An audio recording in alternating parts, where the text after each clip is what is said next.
Bueno, damos gracias a Dios por permitirnos estar aquí en su casa. Nada más les pido de favor que los domingos son días de mucho calor, han estado avisando que los calores están incrementando y aquí pues obviamente el espacio es un poco más calientito, ¿verdad? Por el techo que tenemos. Es que les pido de favor si pues se viene preparado con su botellita de agua para estarse refrescando de vez en cuando y no estamos incómodos por la sed, ¿verdad?, que provoca el calor que ha estado produciéndose. Entonces traiga su botellita de agua y podamos estar un poquito más cómodos.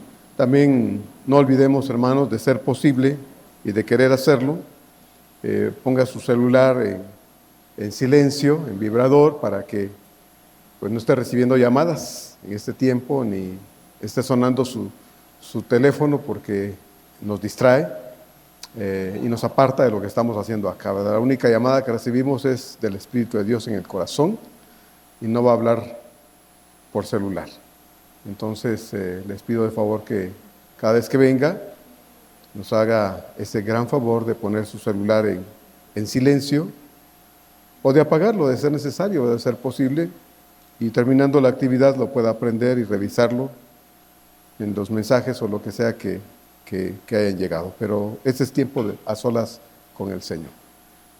Vamos a leer Efesios capítulo 4, Efesios capítulo 4, versos 1 a 16. Efesios 4, 1 a 16, el verso que vamos a ver hoy solo es el verso número 2. Quiero ir con calma. No agotamos el texto de la palabra de Dios a pesar de ello, pero vamos a tratar de aprovecharlo de la mejor forma posible. Así es de que le pido que me acompañe a leer el verso 2 con fuerza cuando llegue el momento. Efesios 4, 1 a 16. Voy a leer los 16 versículos, pero usted me va a acompañar leyendo el verso 2 solamente en voz alta, por favor. Si ya lo tiene, vamos a leerlo. Está en la pantalla también. Dice así la palabra de Dios. Yo pues preso en el Señor os ruego que andéis como es digno de la vocación con que fuisteis llamados, juntos, con toda humildad y mansedumbre, soportándoos con paciencia los unos a los otros en amor, solícitos en guardar la unidad del Espíritu en el vínculo de la paz, un cuerpo y un espíritu, como fuisteis también llamados en una misma esperanza de vuestra vocación, un Señor, una fe y un bautismo, un Dios y Padre de todos, el cual es sobre todos y por todos y en todos. Pero a cada uno de nosotros fue dada la gracia conforme a la medida del don de Cristo, por lo cual dice, subiendo a lo alto, llevó cautiva la cautividad y dio dones a los hombres. Y eso de que subió, ¿qué es? Sino que también había descendido primero a las partes más bajas de la tierra. El que descendió es el mismo que también subió por encima de todos los cielos para llenarlo todo. Y él mismo constituyó a unos apóstoles, a otros profetas, a otros evangelistas, a otros pastores y maestros, a fin de perfeccionar a los santos para la obra del ministerio, para la edificación del cuerpo de Cristo, hasta que todos lleguemos a la unidad de la fe y del conocimiento del Hijo de Dios, a un varón perfecto a la medida de la estatura de la plenitud de Cristo, para que ya no seamos niños fluctuantes, llevados por doquiera de todo viento de doctrina, por estratagema de hombres que para engañar emplean con astucia las artimañas del error, sino que siguiendo la verdad en amor crezcamos en todo en aquel que es la cabeza, esto es Cristo, de quien todo el cuerpo bien concertado y unido entre sí por todas las coyunturas que se ayudan mutuamente, según la actividad propia de cada miembro, recibe su crecimiento para ir edificándose en amor. Amén. Con toda humildad, dice Pablo, y mansedumbre, soportándoos con paciencia los unos a los otros en amor. La vida espiritual de la iglesia es un asunto de suma trascendencia, de suma importancia para Dios, porque el testimonio de ella, la iglesia, frente al mundo es vital para que muchas personas puedan, si quieren, llegar a experimentar el amor de Dios. Pero en igual importancia que esto de la conversión de las personas es también el hecho de la unidad que la iglesia mantenga entre sí, pues una iglesia fraccionada Una iglesia fragmentada, una iglesia separada en sus partes, tampoco puede ejercer una buena influencia en el mundo. Y Cristo nos manda que nos esforcemos en hacer posible la unidad, aunque quienes constituimos la iglesia seamos tan distintos unos de otros. El tema de esta reflexión es: seamos solícitos en procurar una verdadera unidad. Este tema va a ser el mismo en lo sucesivo, así es que es muy importante comprender que es un asunto vital, hermanos, en la iglesia, trascendente, porque pues, una iglesia dividida no puede aspirar a mucho, ¿verdad? Hay un famoso refrán por ahí, que se lo inventó el diablo de seguro, porque dice: divide y vencerás, ¿verdad? Divide y vencerás. Cuando hay fragmentación en la relación, cuando hay separación en la relación, cuando hay división, la relación es imposible. Hace poquito oía de unas personas por ahí que se divorciaron porque una de las personas, más bien que ya no se casaron, porque una de las personas se dejó llevar por malos consejos y entonces decidió concluir su proceso de matrimonio. Y dice, ya había pagado todo, ya habían gastado un montón de dinero, que iba a ser algo en grande. Pero uno de ellos, uno de los de la pareja, oyó cosas que no debía de alguien que no tenía por qué meterse en eso, pero esta persona lo permitió y entonces eso hizo que dijera, ya no me caso. Y entonces se perdió el asunto, se separó, se acabó la relación y se perdió el proyecto de matrimonio. Cuando pienso en la unidad en la iglesia, me sorprende por lo menos dos cosas. La primera de ellas es que el Señor nos ordene, porque si usted se da cuenta en el texto de la Escritura no está sugiriendo, no es una propuesta a la iglesia, no es una alternativa, no, es una orden. Me sorprende que el Señor nos ordene que seamos capaces de cuidar responsablemente algo tan vital entre nosotros. Porque si algo nos caracteriza, hermanos, a nosotros los seres humanos, incluyéndonos a nosotros como creyentes ahora, si algo nos caracteriza a nosotros, no es la búsqueda de la unidad, no lo es, sino más bien el individualismo. Eso es lo que sí nos jala, el individualismo. Apenas crecemos, ¿verdad? Y ya creemos que nos la podemos solos. Los que tenemos hijos lo sabemos. Y los que somos hijos, todos, algún día lo vivimos, ¿verdad? Apenas nos salieron una plumita por ahí, por allá, ya creemos que podemos volar, ¿verdad? Y ya no necesitamos a papá, a mamá, no, ya nos las queremos arreglar solitos. Entonces, y eso pasa en todos los aspectos de la vida, hermanos. No buscamos la unidad, más bien el individualismo.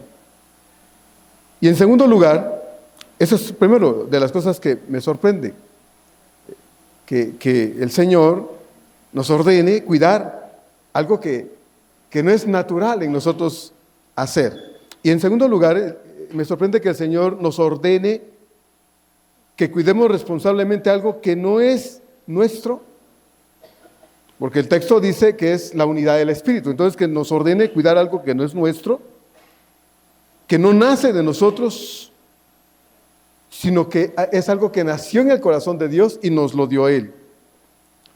Pero lo que quiero en realidad enfatizar, puntualizar aquí es que nos lo ordena a nosotros, personas, gente imperfecta, gente pecadora y con tendencias individualistas. Eso es lo que a mí me sorprende, que me lo pida a mí sabiendo Dios cómo soy, sabiendo Dios quién soy. Y hablo de nosotros como creyentes, hermanos. Me pide que cuide la unidad del Espíritu en la relación que tengo con usted con el resto de la iglesia, sabiendo Dios cómo soy como persona, en mi carácter imperfecto, en mi carácter como pecador y en el aspecto de todas mis tendencias egoístas, orgullosas, soberbias, etcétera, que tengo como persona, como ser humano. Me sorprende que Dios me pida que cuide su unidad a pesar de estas circunstancias personales. Al menos a mí sí me sorprende, y es que, hermanos, en la experiencia de todos los días, cuidar la unidad del Espíritu no es fácil, porque nuestra realidad humana, ya en el aspecto de la raza humana, nuestra realidad humana más bien nos empuja a la separación, ¿verdad? Nos empuja a no necesitar a nadie, porque para eso nos preparan en la escuela, nos prepara la sociedad, nos mete esas ideas, no necesitas a nadie, tú te las puedes solo, eres muy bueno, eres muy buena. Entonces, la realidad humana más bien nos impulsa a la separación, al pleito, a las diferencias, al egoísmo, al orgullo. Y todo eso, mis queridos hermanos, son estorbos, impedimentos diabólicos que imposibilitan muchas veces la unidad en el cuerpo del Señor. Y hablo de la iglesia. Si lo llevamos a los demás órdenes de la vida, el más importante después de la iglesia en este sentido inmediato, pues es la familia, ¿no? Y en ese orden estaría la familia, Dios, la familia, la iglesia. Entonces, siempre van a haber situaciones entre algunos de nosotros, sin querer que pase, porque no nos proponemos que hayan desavenencias entre nosotros, que hayan diferencias entre nosotros y situaciones indeseables. No las deseamos, por lo menos yo creo que no es la perspectiva de la iglesia del Señor desear conflictos. Yo creo que los evitamos o procuramos que eso no suceda. Pero estas se van a suscitar entre nosotros. Situaciones que de no manejarse adecuadamente no deberían provocar distanciamiento, sino más bien acercamiento. Entendiendo que precisamente por nuestra naturaleza humana, hermanos, todos, sin excepción, deberíamos estar más que dispuestos a entendernos, yendo al otro lado de las cosas que son naturales, tratando de entendernos y aprender a resolver nuestros conflictos, porque todo debe ser hecho en la iglesia, incluyendo eso de resolver nuestros conflictos para la gloria y el agrado de Cristo. Hay un texto en la Biblia que ejemplifica muy bien lo que estoy tratando de explicar en el seno de la iglesia de Cristo Jesús. Y es un hecho que conocemos muy bien, precisamente en el libro de los Hechos, en el capítulo 6. Los versos 1 al 7. Y ya vio qué texto es. La iglesia estaba creciendo y era una iglesia sana, una iglesia fuerte, unida, donde pasaban cosas preciosas y extraordinarias. Pero en esa iglesia, dice Lucas, en aquellos días, como creciera el número de los discípulos, ¿ya vio qué palabra está ahí? Dice, hubo murmuración de los griegos contra los hebreos, de que las viudas de los griegos, eran desatendidas en la distribución diaria. Entonces los 12 convocaron a la multitud de los discípulos y dijeron, no es justo que nosotros dejemos la palabra de Dios para servir a las mesas. Busquen, pues, hermanos, entre ustedes a 7 varones de buen testimonio, llenos del Espíritu Santo y de sabiduría, a quienes encarguemos de este trabajo, y nosotros persistiremos en la oración y en el ministerio de la palabra. Agradó la propuesta a toda la multitud y eligieron a Esteban, varón lleno de fe y del Espíritu Santo, a Felipe, a Prócoro, a Nicanor, a Timón, a Parmenas, a Nicolás, prosélito de Antioquía, a los cuales presentaron ante los apóstoles, quienes orando les impusieron las manos. Y Lucas concluye en el verso 7 y dice, y crecía la palabra del Señor. Podemos agregar un paréntesis ahí después de el y podemos decir, y después de arreglar el problema, crecía la palabra del Señor y el número de los discípulos se multiplicaba grandemente en Jerusalén. También muchos de los sacerdotes obedecían a la fe. Esto que acabamos de leer, hermanos, era una realidad de la iglesia del libro de los Hechos. He dicho en otras ocasiones, y no es alucinar de mi parte, hermanos, que esa iglesia era un modelo de muchas cosas, incluyendo el aspecto de la unidad. Era una iglesia casi perfecta, podría decir, ideal en muchos aspectos, tal vez una iglesia que cualquier pastor podría pretender, ¿verdad? Iglesia de esa forma, de esas características. Pero como acabo de decir de nuevo, no era perfecta, dije casi perfecta. Ideal sí, porque iba en el camino de lo que Dios deseaba que una iglesia pueda hacer. Pero en esa iglesia, hermanos, también habían dificultades internas, porque al igual que esta iglesia, nosotros, y hablo de esta iglesia bautista Fuente de Agua Viva aquí en esta colonia, en la Ciudad de México, estaba conformada de personas, cristianos imperfectos, incluyendo a los 12 apóstoles, que eran quienes con la dirección del Espíritu Santo dirigían a esta iglesia tan grande. No era una iglesia perfecta. Y el hecho es que dice Lucas que ciertos aspectos descuidados en la iglesia, no a propósito, obviamente, suscitó el malestar de algunos y hubo murmuración. Murmuración. La murmuración, hermanos, son quejas con enojo en voz baja. Cuando vamos en el camino, en el carro, hablando con la familia y quejándonos de cosas, es murmurar. Cuando en la casa nos ponemos a decir cosas acerca de ciertos aspectos o personas en la iglesia, es murmurar. Cuando agacho la cabeza y no digo nada, pero en mi mente estoy diciendo lo que no me atrevo a decir audiblemente, estoy murmurando. ¿Verdad? Dice que hubieron murmuraciones. Los apóstoles se enteraron del problema y decidieron resolverlo. Convocaron a la multitud de los creyentes, propusieron a la iglesia lo que podía hacerse, la iglesia estuvo de acuerdo y el asunto se resolvió. Al final, la calma, la paz y la unidad fueron restablecidos en la iglesia y esta continuó avanzando. Pero no fue sino hasta que el problema se resolvió que la iglesia continuó con su trabajo. Antes no, se atascó, se detuvo el trabajo de la iglesia por un asunto que no debió haberse suscitado, pero se dio. Vimos, hermanos, la semana pasada que tenemos un llamado a atrevernos a vivir la vida cristiana con naturalidad, que debemos atrevernos, si queremos, a vivir la vida cristiana con un compromiso voluntario, serio, responsable, porque tenemos el sagrado deber de reflejar a Cristo, no a fuerza, bendito Dios, no es a fuerza, sino de todo corazón. Si usted no quiere vivir como creyente cuando se va, porque no quiere, no lo haga. No lo haga. No es a fuerza.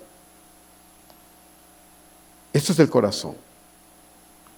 Vimos que vivir nuestra fe valientemente de manera original, sin falsedades ni hipocresías, puede tener sus problemas, claro que sí. Por eso Pablo se vuelve a presentar, lo vimos como el prisionero de Cristo. Pablo, prisionero de Cristo, y se presenta así porque quiere hacerles entender a los creyentes o recordar a los creyentes, como quiere que lo entendamos nosotros ahora, que la vida cristiana auténtica también puede acarrear conflictos. ¿Sí? Cuando nos atrevemos a vivir la vida cristiana de forma tal que resulta convincente, no con lo que decimos, sino con lo que presentamos en la vida práctica, entonces, hermanos, ese cristianismo es un cristianismo convincente. Pablo entonces dice, con toda humildad y mansedumbre, soportándoos con paciencia los unos a los otros en amor. Pablo entra ahora a tratar el tema de la unidad en la iglesia. Dejó claro en el verso 1 que el cimiento de todo esto es la verdadera realidad, la verdadera certeza acerca de lo que somos en Cristo Jesús. No fingimos un cristianismo, no, somos cristianos. Yo creo que sí. No voy a pedirle que levante la mano diciendo, a ver, ¿es usted cristiano? Levante la mano. No. Yo confío que usted es mi hermano, tanto como yo lo soy suyo, que hay una relación fraternal entre nosotros y que juntos podemos de manera común, a una sola palabra, decir: Cristo es mi Salvador y Dios es mi Padre, porque es la experiencia que hemos llegado a tener con Cristo en nuestro corazón. Entonces, hermanos, Pablo trata ahora el tema de la unidad en la iglesia, una realidad que no debería parecer imposible o muy lejana, sino una verdad palpable, visible, grata en la experiencia relacional de unos con otros, todas las veces que nos encontramos. Bendito sea Dios. Pablo dice que esta experiencia relacional debe tener sus características. Y ninguna de ellas son características que fluyen de nosotros, no son asuntos que nacen de nosotros. No, es algo que Dios ha puesto por la presencia de su Espíritu Santo y nos presenta algunas de estas características que deben ser las que realmente identifiquen que al practicarlas de forma voluntaria y del corazón van a ir encaminadas a fortalecer la unidad que debería ser una realidad de la iglesia del Señor. La primera de estas cualidades o características, dice Pablo, es la humildad. Con toda humildad, dice Pablo en el verso número 2. La humildad, un concepto, hermanos, que para muchos no es bien visto. Que hay que ser humildes. No, ¿yo por qué voy a ser humilde? ¿Para qué? Allá afuera se habla mucho de otra cosa, de lo contrario a la humildad. La humildad se toma como ser tonto. Dejar que todos se te suban y hagan lo que les da la gana contigo porque eres, dicen algunos, eres bien tonto. Hermanos, la humildad es una característica y una cualidad dada por Dios al creyente. Aunque allá afuera la gente no quiera ser humilde. La postura común hoy es tratar de ser sobresalientes, notorios, exitosos, grandes, importantes, mejor que otros. Eso es lo que se busca. Y lo que muchas veces inconscientemente, aún nosotros como padres cristianos, metemos en la mente de nuestros hijos, impulsándolos a ser mejores que otros. No estoy hablando de cumplir con metas y objetivos, porque son cosas buenas en la vida, ¿verdad? Que puedas, si comenzaste algo, terminarlo. Si te metes a una cuestión, pues bueno, ser responsable en ello. Si vas a trabajar, pues haz lo mejor de tu trabajo. Si lo que sea, hazlo bien. Es parte del testimonio que tenemos y necesitamos enseñarle a nuestros hijos todas esas cosas, ¿verdad? Porque son cosas que cuando nosotros nos vayamos, ellos las van a tener que vivir de manera personal. Pero en el mundo no se habla de humildad, en el mundo se habla de lo contrario. No, tú tienes que ser mejor que todos y todos te tienen que ver a ti como poderoso, como alguien que no necesita a nadie en la vida. Lo malo de esta postura actual es que la búsqueda de estos títulos o logros trae consigo también, hermanos, la arrogancia, la soberbia, la egolatría que reviste a muchas personas por todos lados. Una persona que cree que es mejor que otros también se vuelve arrogante, discriminatorio y sobrevalorado, autosobrevalorado. Se vuelve soberbio. Pablo sigue siendo un modelo, hermanos, de un hombre con un estatus espiritual que cualquiera podría decir, es que de veras ese Pablo se equivocó. Yo en su lugar no hubiera renunciado a hacer lo que era, a tener lo que tenía y a estar donde estaba. Cualquiera podría pensar, ese Pablo bien tonto, ¿verdad? Renunció para irse a que lo apedrearan, a que lo apalearan, a que lo insultaran, cuando tenía una mejor y envidiable posición en la sociedad judía de su tiempo. Bueno, Pablo tomó una decisión. Tenía una posición envidiable, sí. Filipenses 3, 5 y 6 nos recuerdan lo que Pablo tenía, él mismo lo dice: circuncidado al 8º día, del linaje de Israel, de la tribu de Benjamín, hebreo de hebreos. En cuanto a la ley, dice Pablo, fariseo. Y con mucho orgullo lo ha de haber vivido Pablo en su tiempo. El verso 6 termina diciendo: en cuanto a celo, perseguidor de la iglesia; en cuanto a justicia, la justicia que está en la ley, irreprensible. Y si a esto podríamos sumarle otras cosas, podríamos pensar también que Pablo, hermanos, era miembro del Sanedrín. El Sanedrín era el grupo gobernante de Israel en términos de su relación con Dios. Pablo era parte de ese miembro de ese grupo de directores, de gobernadores en Israel. Además, Pablo era un doctor en la ley. No era cualquier hombre, no era cualquier persona. Había estudiado muchos años, se había quemado las pestañas muchas veces para poder alcanzar un título de doctor en la ley. Y esto, hermanos, le había dado una posición como maestro en Israel, un rabino en Israel. Y los rabinos en el tiempo de Pablo eran muy importantes. Imagínense todo lo que Pablo llegó a alcanzar. ¿Tenía de qué sentirse sobresaliente Pablo? Notorio, exitoso, importante, mejor que muchos. Claro que sí, por eso Pablo lo dice. Si tienen de qué sentirse importantes, dice Pablo, yo más. Yo más.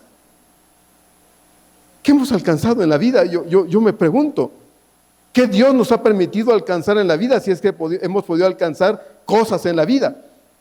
Nos sentimos sobresalientes, nos sentimos notorios, exitosos, importantes por lo que hemos alcanzado en la vida, sean títulos o posesiones. ¿Qué es lo que nos hace sentirnos como nos sentimos? Por eso Pablo, al haber conocido a Cristo, no permitió que la espuma del orgullo se le subiera. Y podía de corazón decir, como dijo en el capítulo 3 de aquí de Efesios, verso 18, a mí, dice Pablo, que soy menos que el más pequeño de todos los santos. A mí, que soy el más pequeño de todos los santos. Una forma muy adecuada, balanceada de verse Pablo a sí mismo a la luz del amor de Dios. ¿Usted cree que Luis Miguel podría decir eso? ¿Usted cree que la señora Tania Montserrat podría decir eso, no?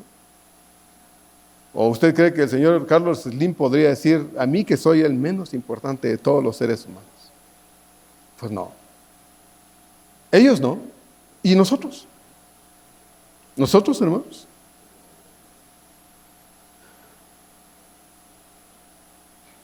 Probablemente entre quienes no conocen a Cristo habrá quienes digan, ese pobre Pablo, de ser tan importante se volvió un pobre diablo. Yo creo que se le afectó la cabeza algo le golpeó la cabeza, mejor de haberlo llevado a un buen psicólogo para que en vez de que él se sintiera así, le ayudaran a elevar su autoestima. Hubieran hecho mucho dinero con Pablo, porque Pablo no hubiera cambiado su forma de pensar. Y Pablo no lo dice porque se viera a sí mismo como alguien sin valor. No, Pablo tenía una adecuada y correcta forma de pensar acerca de él. La humildad cristiana, hermanos, no es tenerse lástima. No es un asunto de tenerse lástima, ni dejar de verse con buenos ojos y volverse autocompasivo. No, esa no es la humildad cristiana. Por lo menos lo que la Biblia enseña no es eso. No es tener una pobre autoestima. Tampoco es falta de dignidad y valor personal. No, eso no es la humildad de lo que la Biblia está tratando. Fuimos creados a la imagen de Dios. Y aunque esa imagen de Dios se veo alterada por el pecado, cuando venimos a Cristo, Él se encarga, hermanos, de restaurar esa imagen del Señor en nosotros. Y ahora no solo nos es restaurada la imagen del Señor, sino que además por la presencia del Espíritu Santo nos guía, nos ayuda para ayudarnos en ese sentido, guiarnos, conducirnos a pensar de nosotros con la sensatez necesaria, con la prudencia adecuada, pero también con el temor y la reverencia a Dios mismo cuando nos vemos a nosotros mismos. Cuando nos vemos a nosotros mismos. La segunda de estas cualidades que Pablo menciona aquí, dice Pablo, y mansedumbre. Con toda humildad, dice Pablo, y mansedumbre. Pero la mansedumbre cristiana, hermanos, bíblica no es debilidad. No es debilidad de carácter. Cristo mismo dijo de él en Mateo 11:29 estas preciosas palabras. Aprended de mí, que soy manso y humilde de corazón, y hallaréis descanso para vuestras almas. Aprended de mí. Y mire, hermano, que nuestro Señor sí era de carácter tranquilo, que tenía una forma de pensar de sí misma correcta, pero eso no le impidió a nuestro amado Señor, hermanos, limpiar el templo, agarrar un chicote y echar afuera a toda esa gente que estaba haciendo mal uso de la casa del Señor. Su humildad y su mansedumbre no le impidieron hacer estas cosas. Al contrario, hermanos, fue de carácter manso, pero cuando hubo necesidad de hacer uso de un carácter fuerte, lo tuvo que hacer. El pastor Donald Carlson dice al respecto de la mansedumbre, dice, es el deseo controlado de hacer que los intereses de los demás pasen por delante de nuestros propios intereses. Eso es lo que dice este pastor acerca de la mansedumbre. ¿Qué es la mansedumbre para este pastor? Bueno, dice, es el deseo controlado de hacer que los intereses de los demás pasen por delante de nuestros propios intereses. Anteponer los intereses de otros a los nuestros. Eso es la mansedumbre para Donald Carlson. La mansedumbre bíblica es una virtud del Espíritu Santo que implica paciencia, que implica gentileza y la capacidad de refrenar nuestros impulsos y carácter, procurando someter el control de todo a la voluntad de Dios. Esa es la mansedumbre, refrenar mis impulsos, controlar lo que quisiera hacer de manera natural, de modo que yo pueda agradar a Dios en la forma en que me relaciono y trato a los demás.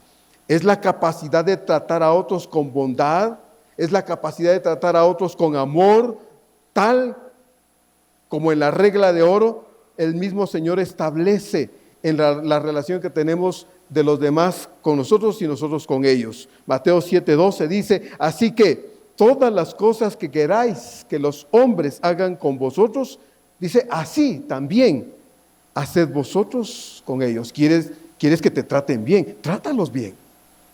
¿Quieres que te den amor? Pues da amor. ¿Quieres que tengan paciencia contigo? Pues sé paciente con ellos. ¿Quieres que te perdonen? Bueno, pues perdona tú también. Lo que tú quieras que los hombres te hagan, dice el Señor, hazlo tú con ellos. Así que mansedumbre, hermanos, no significa ser dejado. Eso no es la mansedumbre. No significa debilidad de carácter. Porque el creyente que es manso no explota. O procura no explotar. No estalla instantáneamente. No lo hace. La gente suele decir, es que esa persona es bien bravucona, tiene carácter fuerte. Yo no me meto con porque es bien peleonero. Y creen que esa persona, porque es así, tiene carácter fuerte. Pues no, es todo lo contrario, hermanos. Tiene carácter débil porque se deja gobernar por las emociones.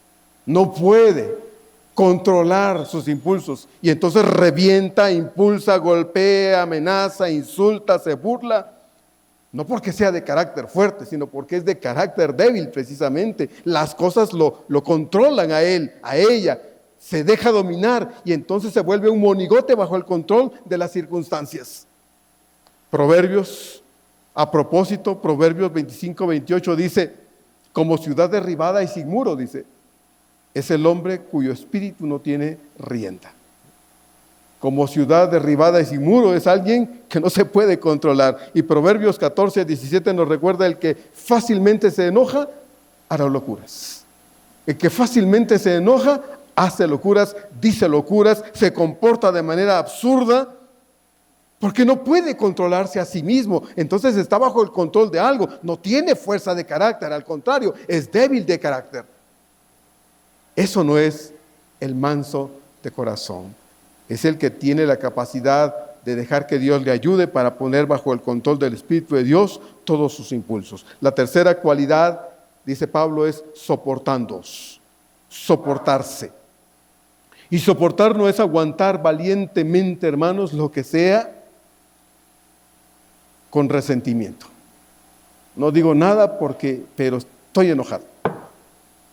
No reacciono y me quedo quieto, pero estoy bien enojado. Quisiera reventar, quisiera dañar, quisiera despedazar, quisiera ahorcar, quisiera hasta matar. No lo hago. Pero eso no es soportar. Eso no es soportar.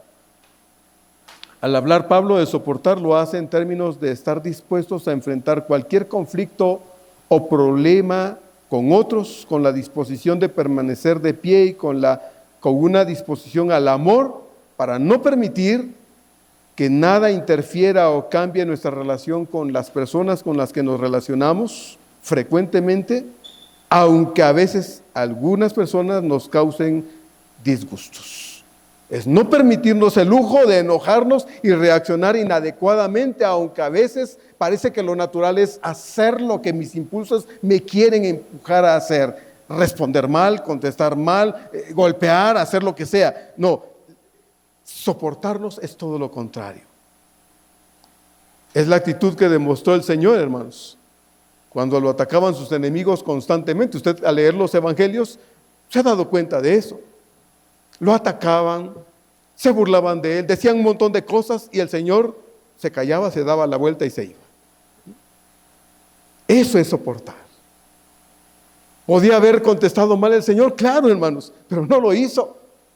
Y me sorprende al Señor cuando, hermanos, estuvo con los líderes religiosos. ¿Se acuerda la noche que lo apresaron, lo arrestaron y lo llevaron a la casa del sumo sacerdote? Dice ahí que le vendaron los ojos y le escupían y le decían de cosas y lo golpeaban y se burlaban de él. Y el Señor estuvo callado, calmado. No dijo nada, no hizo nada. Y de ahí lo llevaron con Pilato.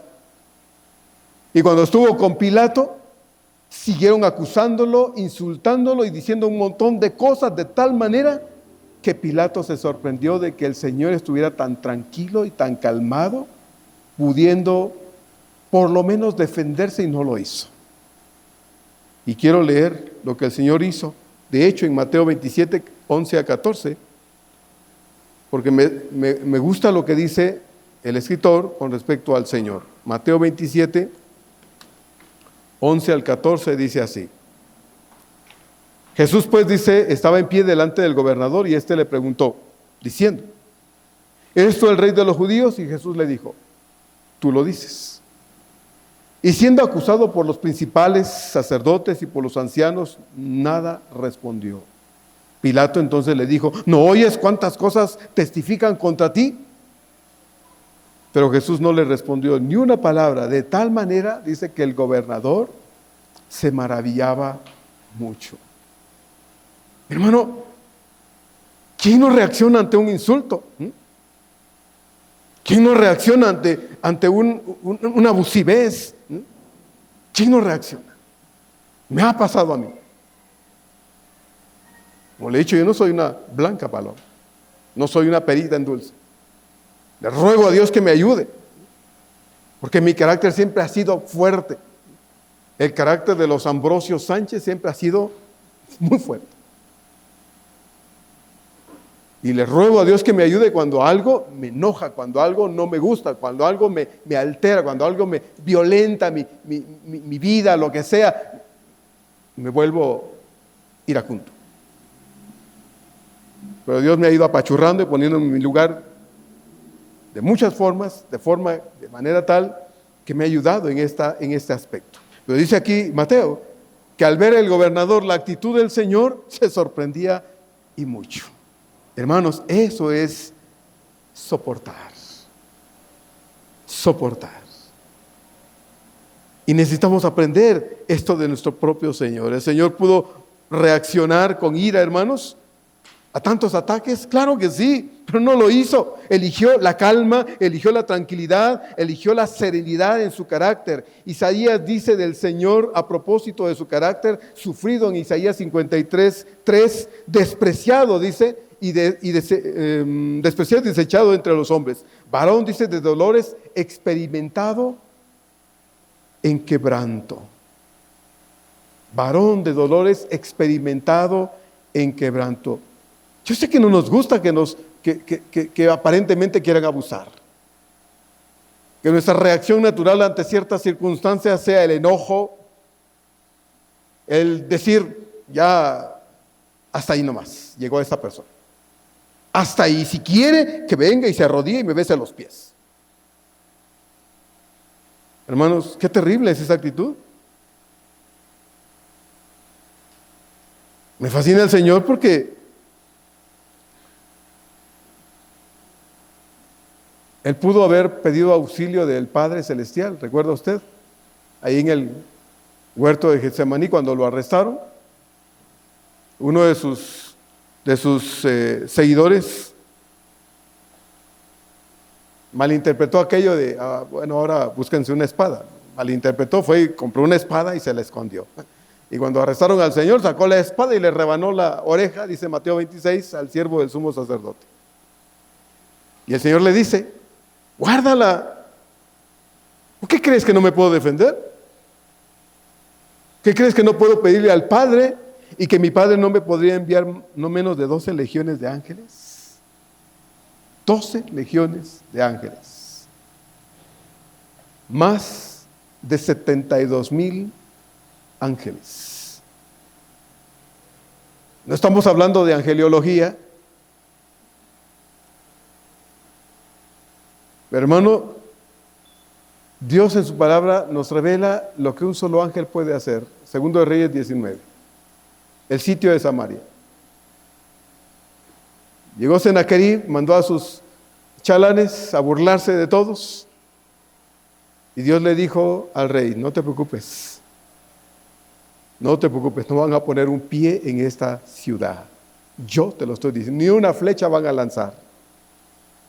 Y dice Segundo de Reyes 19, que esa noche salió el ángel del Señor, un ángel, y mató a más de 185,000 asirios. Y al otro día solo habían puros cadáveres en el campamento de los asirios. Un ángel. Le dice el Señor a Pedro, ¿qué crees que mi Padre no me mandaría y no me daría menos de 12 legiones de ángeles? Una legión romana estaba compuesta por lo menos de 6,000 soldados. Hermanos, el Señor se podía defender, pero no lo hizo. No lo hizo. Isaías dice, varón de dolores, con experiencia en el quebranto. Con experiencia en el quebranto. Y usted y yo, ¿qué experiencia tenemos con eso? No, pastor, a mí, ya la gente sabe, conmigo nadie se mete, porque el que se mete conmigo, me la paga. El que me la hace, me la paga. Bueno, y nosotros, hermanos, porque soportar no es estirar las ganas de romperle la cara a alguien. No, eso no es soportar. No es eso, hermanos. Porque lo que Dios desea es que nosotros aprendamos a controlar nuestro carácter y podamos ser de bendición. Santiago 1:12 dice, bienaventurado el varón que soporta la tentación, porque cuando haya resistido la prueba recibirá la corona de vida. Soportar no es aguantar simplemente, es resistir. Y resistir sobre la base de algo, y en este caso es la base de Cristo en nuestra vida, del amor de Dios en nuestra vida. Esta resistencia tiene su fundamento en la excelencia de la misericordia de Dios, derramada sobre todos nosotros, cada uno de nosotros en el momento de nuestra conversión. Si consideramos cuánto Dios tuvo que soportar, hermanos, nuestra obstinada vida de pecado. ¿Lo ha pensado de usted? ¿Cuánto tuvo que soportar Dios sus burlas, su pecado, sus maldiciones, sus blasfemias? ¿Ha pensado usted cuánto tuvo Dios que soportar todo eso en nosotros, hermanos? ¿Lo hemos pensado? Dios no nos destruyó inmediatamente por nuestros pecados. No, tuvo misericordia y descargó todo su juicio sobre Cristo en la cruz. Así que cuando nosotros tenemos que ser tolerantes, tenemos que soportar en aras de la unidad y el bienestar de la iglesia, nuestra motivación es la misericordia de Dios de la que fuimos objeto en su momento cada uno en particular. ¿Cuántos problemas se resolverían pronto si nos viéramos unos a otros bajo la sombra de la misericordia de Dios derramada a través de Jesús en su momento? Si nos viéramos en esa misericordia de Dios, bajo esa misericordia, hermanos, estaríamos más dispuestos a acercarnos unos a otros y buscar la resolución de nuestras diferencias, de nuestros problemas, porque soportarnos es precisamente el deseo de amar a nuestros hermanos a pesar de lo que a veces las cosas que hacen o dicen provocan en nosotros, a pesar de eso. Así que soportarnos no es simplemente aguantar a alguien con resentimiento, sino hacerlo con amor, con humildad, con mansedumbre, reflejando nosotros hacia los demás la misma misericordia, la misma paciencia que Dios nos mostró a nosotros. Eso es soportar. Y la cuarta característica que Pablo menciona en el verso 2 es la paciencia. Paciencia. Parece que a muchos se nos queda muy cortita en muchas ocasiones. Esta virtud no es sinónimo de ser tontos, hermanos, o de dar permiso para que otros abusen de nosotros. No, eso no es paciencia. La paciencia aquí en las Escrituras es la disposición dirigida por el Espíritu Santo en el corazón de un verdadero creyente para poder convivir, relacionarse y comportarse en la relación con los demás miembros de la iglesia, en armonía, en paz, respeto, todas las veces que estamos juntos. Eso es la paciencia. La paciencia se ejerce, se practica en conjunto con la humildad. Y la humildad es no creernos superiores a nadie. La paciencia se practica con la mansedumbre, que es tener un carácter gentil, amable y dulce. Si ejerciéramos una correcta paciencia, hermanos, de unos con otros o de unos entre otros, habría menos motivos para los disgustos, para los malos entendidos, para las inconformidades, para los enojos, para la separación fraternal. Somos más dados a la impaciencia y a la intolerancia y a las reacciones inapropiadas que a la paciencia. A eso somos más dados. Pablo es muy específico al decir al final del verso 2 que la acción de soportarnos mutuamente debe ser hecha, sí, con paciencia, pero tanto en el deseo de resistir frente a cualquier dificultad, de manera correcta, como el ser pacientes debe estar fundamentado en el verdadero amor cristiano. Si Cristo ha venido a nuestra vida, si Cristo mora en nuestro corazón, entonces esa paciencia debe ser conducida, guiada, experimentada, practicada en la base del verdadero amor. ¿Cuántos problemas se evitarían aquí entre nosotros? Hermanos, se evitarían en el seno de la iglesia de Cristo y en cualquier lugar, si tan solo el amor nacido de Dios en nuestro corazón fuese el adecuado como para buscar solucionar cualquier dificultad con los demás. Por eso Proverbios es muy importante. Si queremos aprender de estas cosas, leamos constantemente Proverbios. Proverbios 14:17 de nuevo dice: el que fácilmente se enoja, hace locuras. Proverbios 8:13 nos recuerda: el temor de Jehová es aborrecer el mal, la soberbia y la arrogancia, el mal camino y la boca perversa, dice el Señor, aborrezco. Cuando se presentan problemas entre personas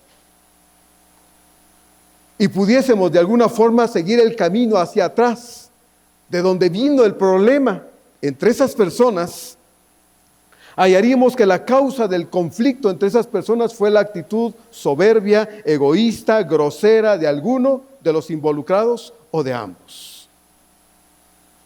Si cuando hay un problema pudiéramos rascar para buscar en dónde, en qué momento y bajo qué circunstancias esa dificultad se provocó, veríamos que la causa fue una actitud egoísta, soberbia, orgullosa, pretenciosa, de esas que dicen que no da el brazo a torcer para nada, ni aunque venga 1000 máscaras y le tuerza el brazo, no va a decir me rindo, no. Veríamos que la causa fue una actitud soberbia, orgullosa, arrogante, grosera, de parte de alguno o de los involucrados. Mire, a mí me gusta mucho lo que dice Romanos 12. Todo el capítulo 12 es muy fuerte, pero en algunos párrafos de este capítulo 12 de Romanos, el verso 3 dice así: digo pues, dice Pablo, por la gracia que me es dada, a cada cual que está entre vosotros, dice, que no tenga más alto concepto de sí que el que debe tener, sino que piense de sí con cordura, es decir, La palabra cordura significa ecuanimidad, humildad, sensatez. Piense de sí, dice de esta forma, conforme a la medida de fe que Dios repartió a cada uno. Y los versos 9 y 10 de Romanos 12 también dice así: el amor sea sin fingimiento. Aborreced, dice, lo malo, seguid lo bueno.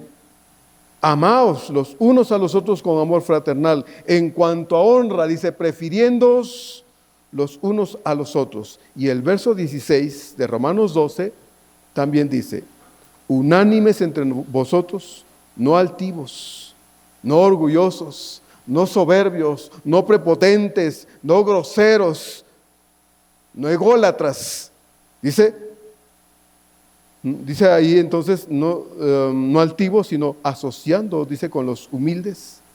No seáis sabios en vuestra propia opinión. No seáis sabios en vuestra propia opinión. ¿Sabe que, hermano, a veces esa forma de pensar de nosotros nos ha llevado a ponernos en un pedestal a nosotros mismos y a ponernos nuestras propias florecitas y nuestras velitas? Nos hacen creernos una especie de Dios, ¿verdad? Un Dios venido de quién sabe dónde y cayó aquí en la tierra. Y cayó aquí donde está. Y entonces, pues nos creemos pues algo que no somos. Y entonces creemos que todos se nos deben doblegar, que todos se nos deben quebrar, que todo el mundo nos debe besar la mano. Eso, hermano, es terrible. Eso es terrible. Por eso Pablo dice en el verso 16 de Romanos 12, no seáis sabios en vuestra propia opinión. Y como dije hace rato, ¿qué he llegado a tener en la vida? ¿Qué he llegado a poseer en la vida? Quizá esas cosas me han dado, porque no sé manejar la influencia que esas cosas ejercen sobre las personas. En mi caso no he sabido manejar la influencia de eso y me ha llevado a creer que soy X tipo de ser, casi un inmortal. Casi en términos humanos. Inmortales somos en el Señor. Pero en términos humanos, creer que soy la novena maravilla del mundo. Santiago 4:6 nos dice: pero Él, es decir, Cristo o Dios, Él da mayor gracia. Por esto dice, Dios resiste ¿a quién? A los soberbios y da gracia a los humildes. Hermanos, la soberbia no produce nada bueno. Aleja a las personas de nosotros. Aleja a la gente de nuestro lado. Y puede ser las personas más queridas, las personas más valiosas. Con mis actitudes les estoy diciendo, váyanse, porque no merecen estar a mi lado.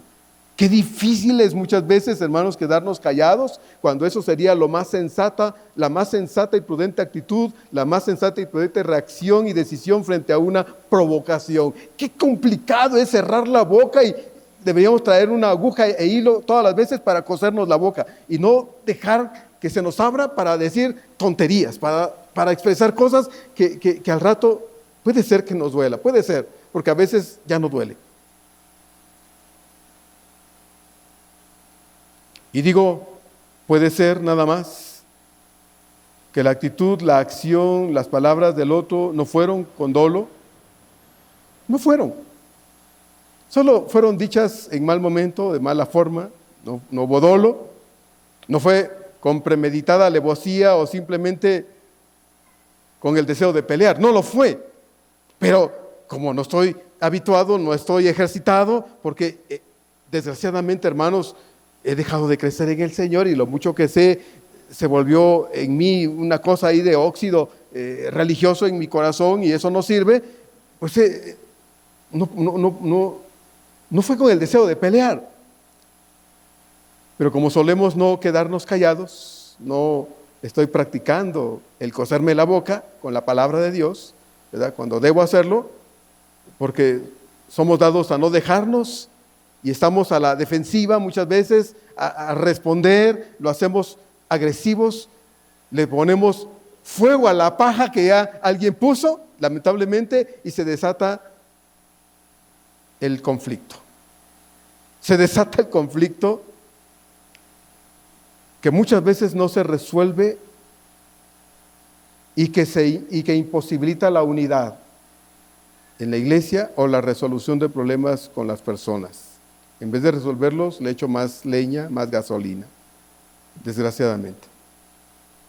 El compañerismo, el amor sincero y el perdón, las buenas relaciones con aquellos a los que deberíamos de amar, no se dan.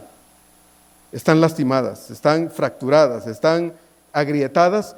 Estamos conscientes de ello, pero no hacemos nada porque el orgullo, la soberbia, esa actitud arrogante que es diabólica, diría Santiago, animal, terrenal, no me dejan arreglarlo, no me permiten arreglarlo. Por eso, hermanos, el verso 1 comenzó sentando la base. Que andéis como es digno de la vocación con que fuimos ¿qué? Llamados. Que andéis. No es un asunto de la mente, es una cuestión de la vida práctica, del asunto en la experiencia de todos los días. Que andéis como es digno. Y estas cosas, hermanos, son las que hacen realidad lo que Dios quiere que seamos. Aquí, donde debería ser más fácil, a veces se complica, pero también allá afuera, en la vida de la familia, en la vida del trabajo, con los amigos, con las personas con las que nos rodeamos todos los días. Por eso Proverbios 19:11 nos recuerda y dice con tanta urgencia, la cordura del hombre detiene su furor. Eso dice Proverbios 19:11, la cordura del hombre, de la mujer y el hombre que están basados en Cristo, que están creciendo en el Señor, que están dejando a Cristo transformar su vida. Eso es al que se refiere Proverbios 19:11. Dice, la cordura de esa persona, de ese creyente, detiene su furor. Y su honra es pasar por alto la ofensa. Su honra no es demostrarles que conmigo nadie se mete. Ya le pinté la raya y también le pinté la cara. No, dice, la honra es pasar por alto la ofensa. Y de nuevo, Proverbios 14:17, ya se le ha de haber quedado. El que fácilmente se enoja, ¿qué hace? Locuras, hermanos. Dice locuras, manifiesta locuras. Va a expresar, vomitar locuras. Y el verso 29, Proverbios 14, dice también, el que tarda en airarse es grande de entendimiento, mas el que es impaciente enaltece la necedad. El que tarda en airarse es grande. Ese es el grande, el que tarda en airarse, el que no contesta feo, el que dice, no lo hizo con mala intención, y abraza a esa persona, le ama, le dice, te amo, si es su hermano, si es quien sea, procura eso. Ese es, hermano, el grande de espíritu, el que de verdad enaltece a Cristo con sus actitudes, enaltece a Dios con su forma de ser. Ese es el que honra a Dios. Hermanos, tenemos un llamado, no de la gente, sino de Dios, para vivir nuestra fe con genuinidad, con originalidad, con naturalidad, no a fuerza. Bendito Dios, Dios no te está llamando a que te arrastres tras de Él porque no quieres, o te está trayendo de las orejas porque no quieres. No es a fuerza, bendito sea Dios. No es bajo amenazas, porque la verdadera vida cristiana se vive con gozo, con voluntad, que nace de un corazón regenerado, que está en ese proceso de transformación cotidiana, porque no hemos llegado, bendito sea Dios, a la meta propuesta del Señor. No hemos llegado hasta ahí, apenas estamos tratando de impulsarnos hacia allá. A veces lo logramos, a veces caemos de manera tan vergonzosa. Eso comentábamos hoy en la escuela dominical. Pero nace de corazones regenerados, que están en un proceso de transformación. Si hemos conocido a Cristo, entonces acerquémonos más a Él, para hallar en Él el poder para vivir nuestra nueva vida con autenticidad. Un himno, con eso termino, de nuestro himnario, el himno 241, me gusta lo que dice ese himno, Iglesia de Cristo, es el título de ese himno. En la segunda estrofa, me fascina lo que dice el escritor de este himno. Dice, Iglesia de Cristo, tendrás el poder que puedas gloriosa victoria traer. Y luego dice, serás invencible si al ir contra el mal, tan solo obedeces al Rey Celestial. Iglesia de Cristo, serás invencible si al ir contra el mal tan solo obedeces a tu Rey Celestial. Yo no le digo que haga lo que yo le digo. No, hagamos lo que Cristo dice. Vivamos como Cristo enseña. Seamos capaces de honrar a Dios, hermanos, y obedecerlo de tal forma que, como dice el himno, podamos gloriosa victoria traer a nuestras vidas todos los días. Y podamos, como la más preciosa ofrenda que podamos darle al Señor todos los días, es rendirle lo que somos, hermanos. Señor, tú sabes cómo soy, pero yo quiero que me ayudes a ser como tú eres, para que deje de ser como hasta ahora yo he sido. Solo Dios puede cambiar, hermanos, esas cosas. Y usted me dice, pastor, ayúdeme. Pues voy a llevar mi Biblia para ayudarle con esto, porque de otra forma yo no sé cómo. De otra forma no sé cómo. Fuera de Dios vamos a ser genio y figura hasta la eternidad. Porque Dios no va a cambiar a nadie a coscorrones. No. Dios nos va a cambiar si le decimos que lo haga. Y Dios sabe que, hermano, está deseoso de ayudarnos a cambiar nuestra vida, aunque tengamos 100 años de ser cristianos. ¿Quieres que Dios lo haga? ¿Quieres que Dios vaya puliendo más tu vida? Acércate más a Él. Deja que Dios cambie lo que tú no puedes cambiar. Por eso venimos a Él, hermanos. Si no hubiéramos buscado ayuda allá afuera, pero todo el mundo está limitado. El único ilimitado es el Dios en quien creemos. Y Él es el único que nos puede transformar de ser una piedra en bruto para hacer una obra de arte. Para hacer lo que Dios quiere que seamos para la gloria de su nombre. Ojalá le dejemos hacerlo. Porque si no, solo estamos dando lugar al diablo. ¿Verdad? Solo estamos dando lugar al diablo. Y eso, hermanos, no está bien. No lo está. Vamos a orar. Padre amado, en esta tarde, gracias porque nos dejas tener este tiempo de reflexión en tu palabra. Solo es un verso, Señor, y por tiempo no avanzamos, escarbamos más en este texto de tu palabra, Señor, tanto que nos tienes que decir. Pero Dios, gracias porque lo que nos has dicho sin duda pues ha quedado claro. Y te ruego que nos ayudes, pues, Señor, y que podamos, de verdad, Padre, atrevernos a vivir cada día de acuerdo a ese santo llamado que nos has hecho. Viviendo vidas, Señor, cristianas, por convicción, por convencimiento, Señor, por querer hacerlo y entendiendo qué implica ese querer hacerlo. Señor, ayúdanos, te lo rogamos, porque somos un manojo de imperfección. Más allá de creer que somos bonitos, chulos, perfectos o sin errores, Señor, tu palabra dice que desde la planta del pie hasta nuestra cabeza no hay nada sano en nosotros, solo herida, hinchazón y podrida llaga. ¿Dónde está lo bonito, Señor? En nosotros no. Pero porque tú has venido a morar a nuestro corazón, entonces ahora somos templo del Espíritu de Dios. Padre, ayúdanos a honrar a aquel que mora en nosotros. Ayúdanos a honrarte a ti, Señor, a darte más motivos para estar contento, agradado, Señor, que motivos para que te duela y que llores por nuestra culpa. Que podamos, Señor, esta semana esforzarnos a vivir de tal manera que podamos regresar la otra semana tal vez habiendo corregido cosas, resuelto cosas, en el nombre de Dios, para la gloria de Dios. Porque tal vez hemos hecho cosas o alargado situaciones, Señor, y el único que se ha reído es el diablo, y se ha reído de ti porque lo hemos permitido y de nosotros. Dios, pues, ayúdanos, te lo pedimos, y que, como vamos ahorita, Señor, a recordar el sacrificio de nuestro Señor, nos ayude a entender, Padre, pues, que el precio de nuestra salvación fue altísimo y que podemos, Señor, elegir hacer lo correcto siempre. Gracias, Señor. En el nombre de Jesús. Amén. Amén.